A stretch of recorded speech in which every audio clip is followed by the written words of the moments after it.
Okay, this is the second day of the lobster season, August 7th. I'm just launched from Harris Park here in Key Largo. I'm heading out to between Pickles and Crocker.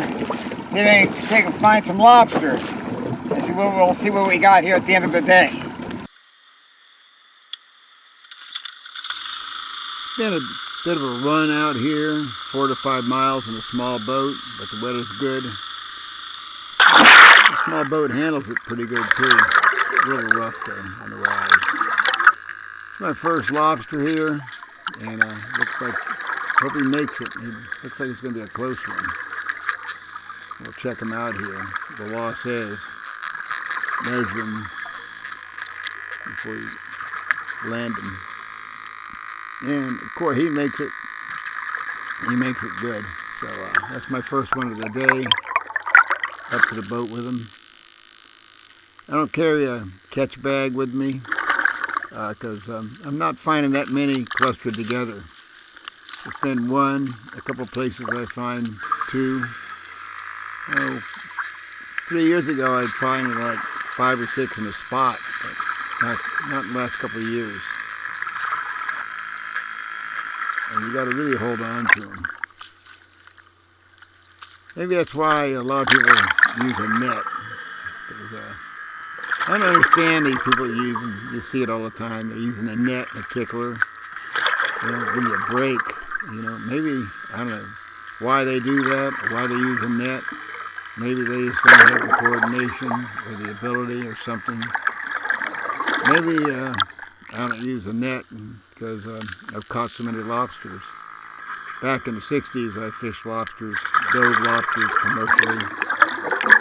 I guess I've caught, 400,000 or 500,000 using the hook back then in the Bahamas, the dove lobster. So maybe you get good at it, catching them and so forth. But all that time, I see them with a net, and then they gotta untangle them, tickle them out. Just doesn't seem the way to do it. Now, what I'm doing here is I'm moving the sea urchins out. I'll move that one all the way out of the way. I don't want the current to drag it back in there while I'm trying to get this guy its way in there.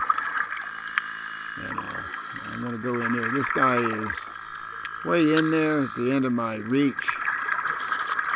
And he's made a left turn and then up.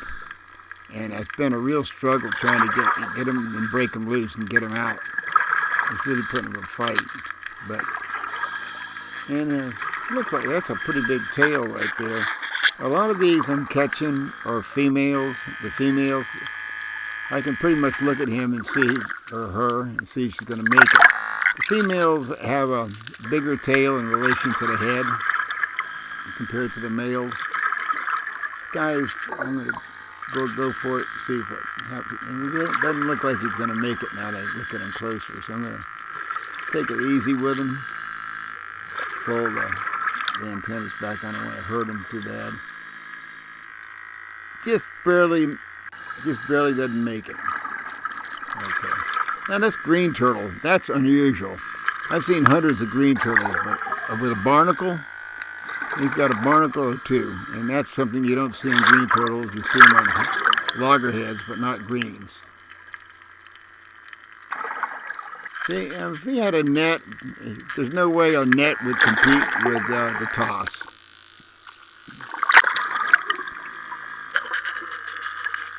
See how?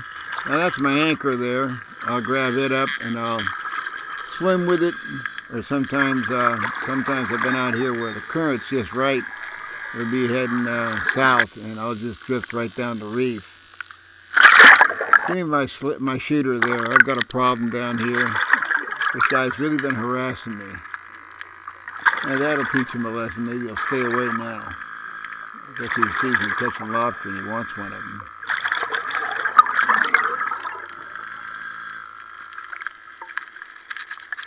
Got to tickle this one out a little bit. And then I just put the toss around him. This is a fairly big female here. Look at that large tail. Yeah, that's going to be dinner one night. By the end of today, I'm going to have 24 tails in my freezer. Yeah, force of habit. He makes it good.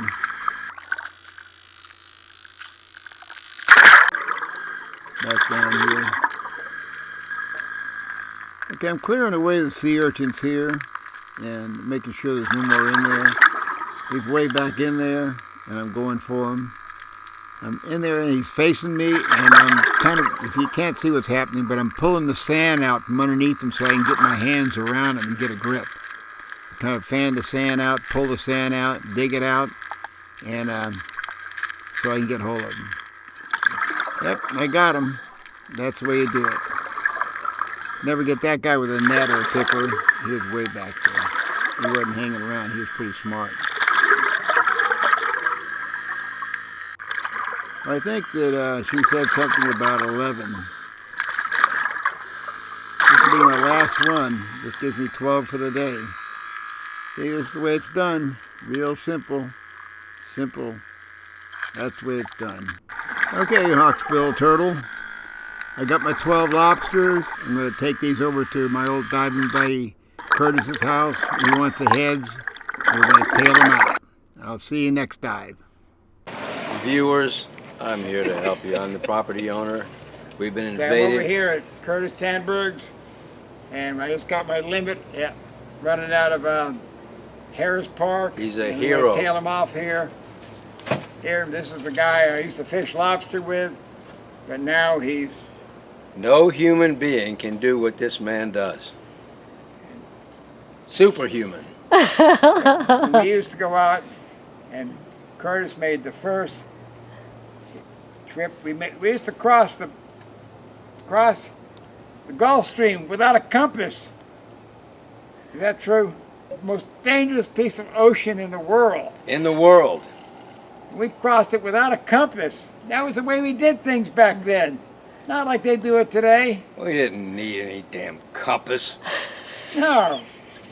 That's the way we crossed the Gulf Stream. We were stupid and we could prove it.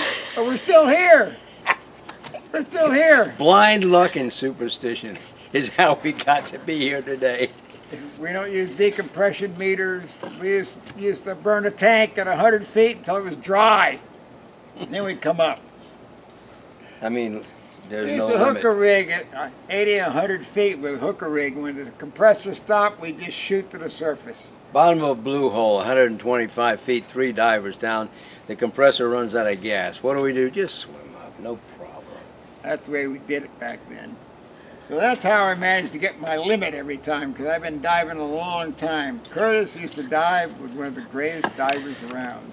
His name was Jack Kearns. Jack we had a lot of respect for Bruce. He said he was a good little diver. He said he could really dive deep. He said I was down, Bruce was down at 120 feet in a dive. He says, I know, because I was 40 feet below him looking up at him. That's Jack. Yep. Super diver respects this guy. All right, here we go. This is the process.